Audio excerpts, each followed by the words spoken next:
Hello everyone, welcome to the Hindu analysis for 17th February 2021. Let us begin with the first article today. 4 cases of South African variant of virus found in India. So yesterday the health ministry came out and said that they have detected 4 cases of South African variant of coronavirus or SARS-CoV-2 and 1 case of Brazilian variant. So the nature of SARS-CoV-2 or COVID-19 is itself that it mutates, meaning the current strain that exists in India and some other parts of the world is not same as the one that originated in Wuhan, China. So it mutates, it changes its nature, it changes its structure. So each country had their own strain of SARS-CoV-2 to fight with. Right now we are very much well aware and afraid of the UK variant because as of yesterday, India reported 187 cases of UK strain of the same coronavirus with different genetic structure and DNA structure. So adding to all the fears, we have recently discovered that there is this South African variant and it seems that it has entered India. We are in a place where we can detect new strains and we are, as of today, we are trying to isolate the sample and culture so that we can further study the implications of this South African variant in Indian subcontinent. If you remember also, as yesterday the South African government requested the Serum Institute of India to recall 1 million doses of the COVID vaccine, because when Serum Institute of India sent 1 million doses to the South African government for a vaccination drive, the South African government conducted a small scale efficacy test. In that test, the vaccine which was developed by Serum Institute of India, that is the Oxford vaccine, gave minimal results, meaning the vaccine that was developed by the Serum Institute of India had little effect or developed minimal reaction in cases of patients infected with the South African strain of the coronavirus. Again, the fear was the vaccines that we developed as of now might not actually work with the mutated strains. In this particular case of South Africa, it seems true because the vaccines developed for earlier strains showed minimal antibody production or minimal protection to the South African variant of coronavirus. That is the latest development as per mutation of the coronavirus and the spread of these mutated strains into other countries. Coming to the next article, sedation law cannot be used to quell disquiet court. So yesterday a Delhi court came out and said that sedation laws cannot be invoked against anyone or anybody without ample legal grounds. So in this particular case, a youth was arrested by Delhi police for sharing a fake video on Facebook about the Delhi police on the farmers' agitation. In this particular case, or not only others, the judgment seems to have a broader meaning or broader understanding, where the judge observed that the absence of any call for or incitement or instigation to create disorder or disturbance of public peace by resorting to violence, the sedation laws cannot be invoked. There must be some intent or some actions indicating towards disturbing public order in order to be charged with sedation laws. The law of sedation is a powerful tool in the hands of the state to maintain peace and order in society. However, it cannot be invoked to quieten the disquiet under the pretense of muzzling the miscreants, meaning the sedation law exists in the hands of the state to maintain peace and tranquility. It cannot be used to silence somebody for expressing their opinion or silencing somebody for speaking up. Coming to the next article, leopard population tracking gets new approach. So wildlife specialists have for long faced challenges estimating the density of leopards in areas where some of the spotted cats are melanistic or black in color. So in India, we have 4 types of leopard, that is Indian leopard, snow leopard, clouded leopard and a black panthers. Generally, the identification of any leopard is based on the marks or spots that it has on its skin. Right now, these spots are called rossettes, which are jagged black circular marks on the tawny coat of a leopard. So, like in tigers have stripes. We use those different stripes on different tigers to identify them. For example, a tiger is identified and named depending on the shape and size of its stripes. Likewise, we use rossettes to identify different leopards from one another. In the case of melanistic leopards, commonly called black leopards or black panthers, it becomes difficult because of we cannot see the individual patterns or individual spots on their skin, as they become invisible in the black color. Now, experts from 3 organizations, one of them Assam-based Aranyak, have come up with a system that helps in properly estimating the leopard population in areas where sustaining of mix of rosette and melanistic individual exists. Now, with this new system, we can easily differentiate and identify different leopards existing or coexisting in the same small area. The system is called Spatial Mark Resight, SMR for short. This Spatial Mark Resight models applied by the scientists of Aranyak, Panthera and World Wide Fund for Nature India have provided a way for counting the melanistic leopards too. In the SMR method is expected to make it easier to assess the population status of leopard for informed conservation measures by applying the conventional camera trapping field method. As I said earlier, the identification used to happen based on the spots, but in the case of black panthers, we couldn't identify because we couldn't see the spots properly. Now, with the development of the spatial mark resight method, we can easily differentiate black panthers also, providing additional information for future conservation efforts. Coming to the next article, in telehealth, scaling up the Indian advantage.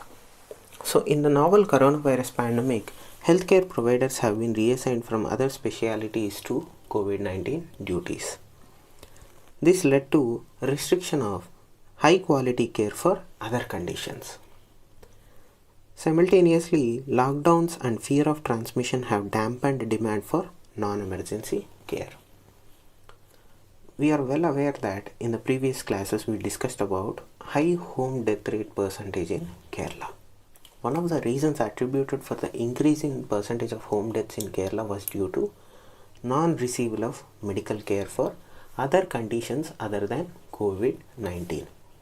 A survey conducted by World Health Organization showed that essential services were disrupted in majority of countries, with immunization, antenatal and childcare services among the most widely affected.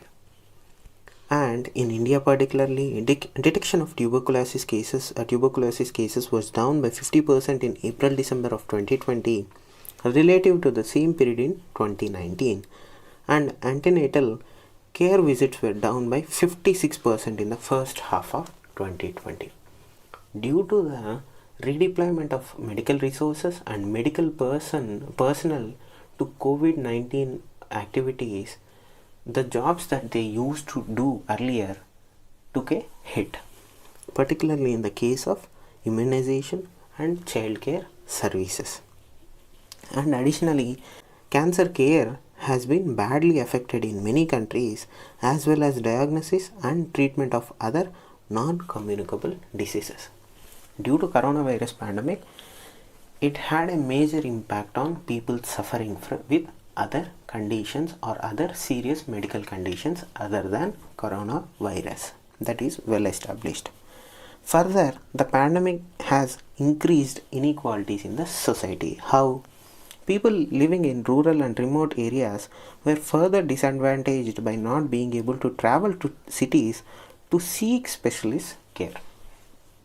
Since travel restrictions were imposed, people who can at least afford better treatment could not go or could not move out of their villages to cities or other big towns to receive this specialist care. So it was a double whammy for people in underserved areas. Already the pre-existing shortage of specialists in many rural areas also led to care being delayed or not happening at all. Already they are underserved. Imposing travel restrictions or due to or at least the fear of coronavirus had ensured that these people either could not access the services that they need or they did not want to go at all. Meaning their need for critical medical services was nipped in the bud itself.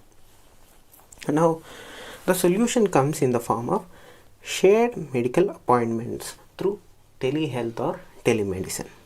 Virtual consultations avoid the risk of COVID-19 transmission and are helping to bridge the socio-economic divide. One of the best things that happened due to coronavirus pandemic is our renewed interest in telemedicine or telehealth. Currently, the Indian government's eSanjeevani platform offers both provider to patient interactions and provider to provide interactions, where patients visit smartphone equipped community health officers in rural health and wellness centers. These in turn connect to general practitioners and specialist doctors through a hub and spoke model. Currently, the government of India has deployed a platform for telemedicine or e-medicine called eSanjeevani. Through this platform, patients can either directly interact with doctors or two doctors, meaning a person who is in a wellness center in a rural area can connect with his counterpart in a city or a specialist in a city, and they both together can consult a patient in the village or group of patients in a single village or multiple village because of the nature of the entire treatment process here. Now, we recognize that there is an urgent need to increase the efficiency and effectiveness of every minute spent in virtual care interactions, because there are a huge number of cases that are going on in other medical conditions and there are less doctors to treat, meaning there are limitations on the eSanjeevani platform or such platforms altogether, because limited number of doctors, more number of patients. Now we have the remote shared medical appointments, which essentially visualize or virtualize an in-person shared medical appointments. So what happens when you go to a doctor? Generally, when you want to see a doctor, you seek an appointment. It's a one-on-one interaction, meaning you and doctor are present in the room and you both interact. But in the case of shared medical appointments, there is one doctor and there are 5 to 10 people who share your similar medical conditions. So let us say I have eye irritation, you need an ophthalmologist.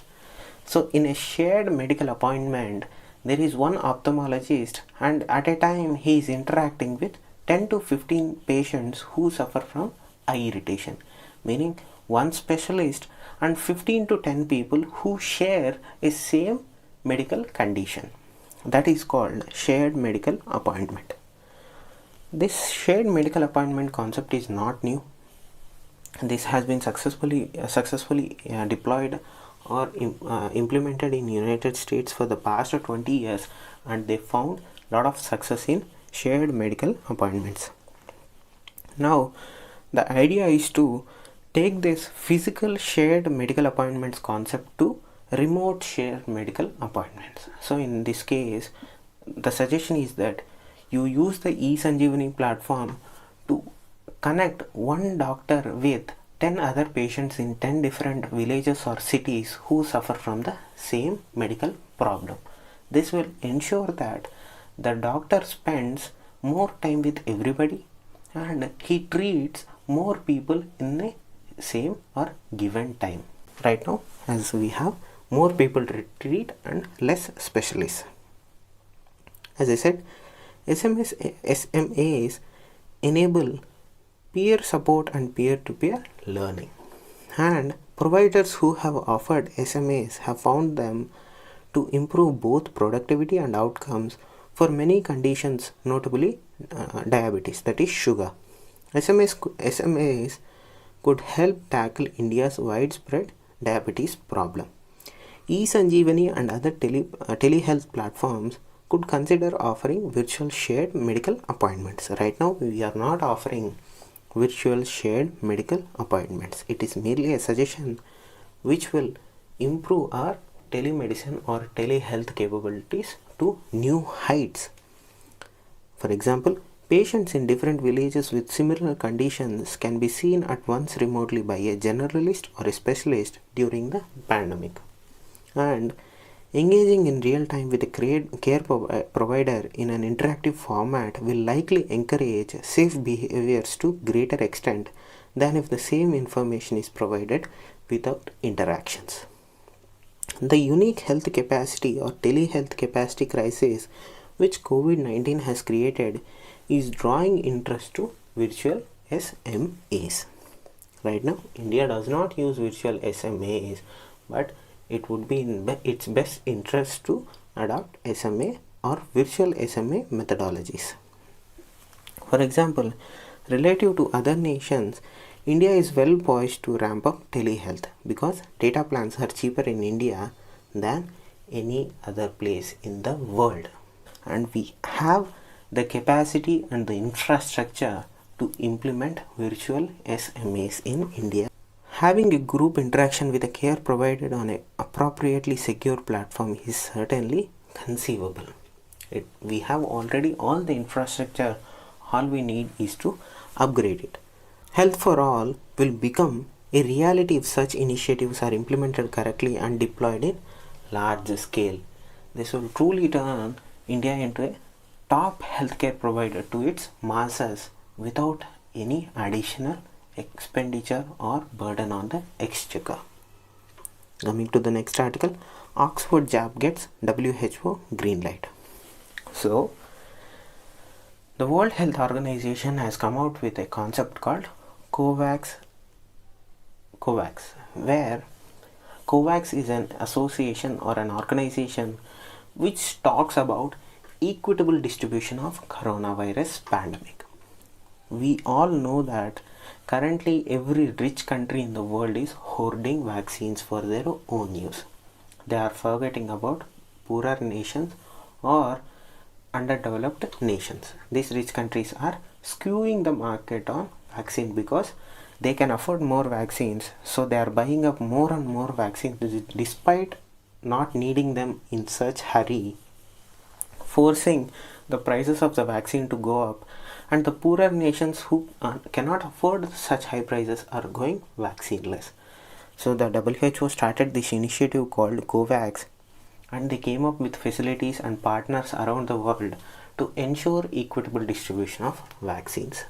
Now, this COVAX organization came out and yesterday said that the Oxford vaccine, that is AstraZeneca's vaccine, is safer for emergency use, and the efficacy data that was submitted to them was in good or positive note, meaning whatever the necessary antibodies they have to generate, they were being generated when the Oxford vaccine was being administered. That is the 2 points I wanted to let you know. That is the COVAX initiative, where the WHO talks about the equitable distribution of vaccines around the world between richer and poorer nations, and the AstraZeneca vaccine, which is being also simultaneously manufactured by Serum Institute of India, has now got the approval from World Health Organization itself because of its efficacy data. Coming to the next article, ambassadors team head to J&K to study situation. So the government of India has invited a few ambassadors from different countries around the world, including the European Union, to come and visit or at least study the ground reality or ground situation in Jammu and Kashmir. Recently, the Jammu and Kashmir government has removed the restrictions on 4G internet services few weeks back, along with some other restrictions being lifted after the scrapping of Article 370. Now, the government of India, in a way to show that the things have really improved, they have invited ambassadors and envoys from diplomats from different countries. According to Jammu and Kashmir officials, arrangements are being made for 20 ambassadors or about 20 ambassadors and diplomats for a official state visit.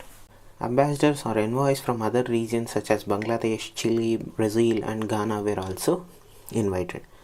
Officials also say that the outreach being planned this week is more extensive than that of the previous two visits. So now the officials say that the current trip or current team that is being requested to visit Jammu and Kashmir has fewer restrictions than the earlier two because of improvement of ground situation. As I said, the Jammu and Kashmir administration has extended invitations to valley-based civil society groups, media persons and grassroots representatives and DDC members to meet the delegation. Indian government has successfully conducted recently DDC elections in Jammu and Kashmir without little or less incidents of violence, and these members who were recently elected were also invited to interact with the representatives from different countries. However, no meetings with former Chief Ministers Farooq Abdullah and Umar Abdullah along with Mehbooba Mufti or other senior political leaders have been included. Coming to the next article, Sri Lanka considering India's grant instead of China project. So, few days back, the Sri Lankan cabinet, that is the Sri Lankan government's cabinet, cleared a project to install hybrid renewable energy systems in Nainativu, Delft or Nendutivu and Analativu islands located in the Palk Bay, some 50 kilometers off the coast of Tamil Nadu. Few days back, that is post cancellation of the ETC terminal agreement between India, Japan and Sri Lanka, the Sri Lankan cabinet cleared a project where hybrid renewable energy systems were to be built by a Chinese company to serve the people of this island. So, the government of India raised few objections due to the proximity of these islands to Indian coastline and Tamil Nadu in particular. Now, in an apparent bid to displace a Chinese company that won the contract to install the renewable energy systems in 3 Sri Lankan islands of the Jaffna Peninsula, Indian government has offered a grant of 12 million to complete the project. Now the Indian government is saying cancel the Chinese project and use the money that we are giving you to build the project.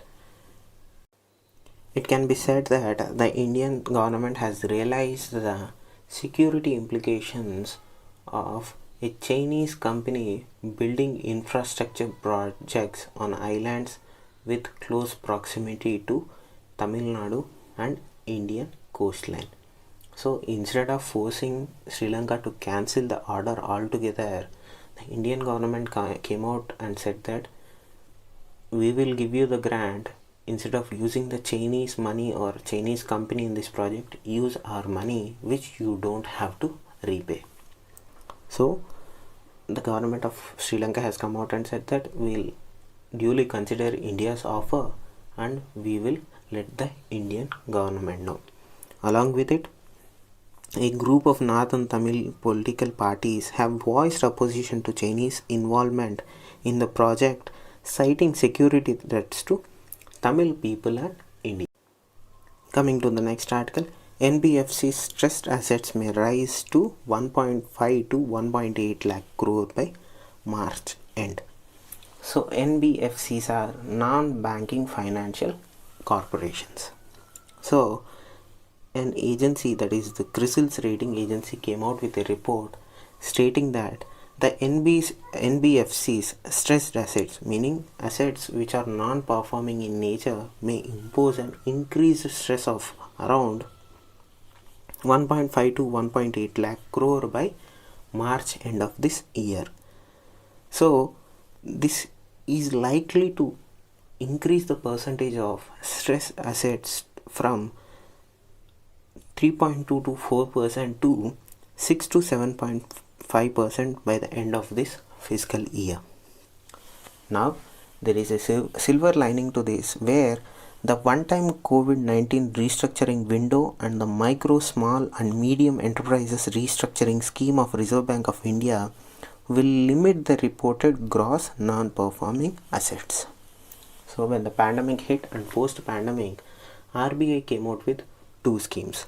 One is the COVID-19 restructuring window, where loans were being deferred in payments were being restructured to new dates or new year altogether.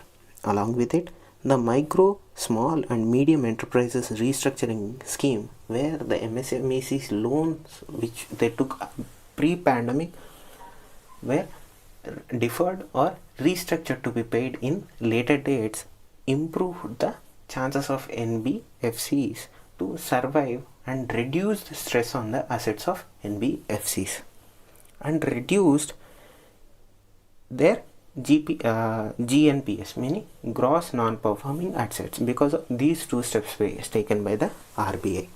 Now the rating agency says that there is a marked increase in overdues across certain segments and players. Yes, we agree that there are certain stresses in some other areas, but due to the protective steps taken by the RBI, there is less burden on NBFCs. But the RBI accordingly, in its fiscal stability report that was released last month, has said that GNPS of NBFCs has increased to 6.3% as of March 2020 from 5.3 as of March 2019. The report has said that the asset quality of NBFCs is expected to deteriorate further due to the disruption of business operations caused by the coronavirus pandemic, especially in industry sector, a major recipient of NBFC's credit. So NBFC credit, most of it is in industry or manufacturing sector. One of the biggest losers of coronavirus pandemic is manufacturing industry. Since the NBFC's assets are tied in manufacturing sector or industry, there is a greater stress on NBFCs that have their assets tied in manufacturing industry due to coronavirus, since manufacturing did not recover as much as other sectors after pandemic.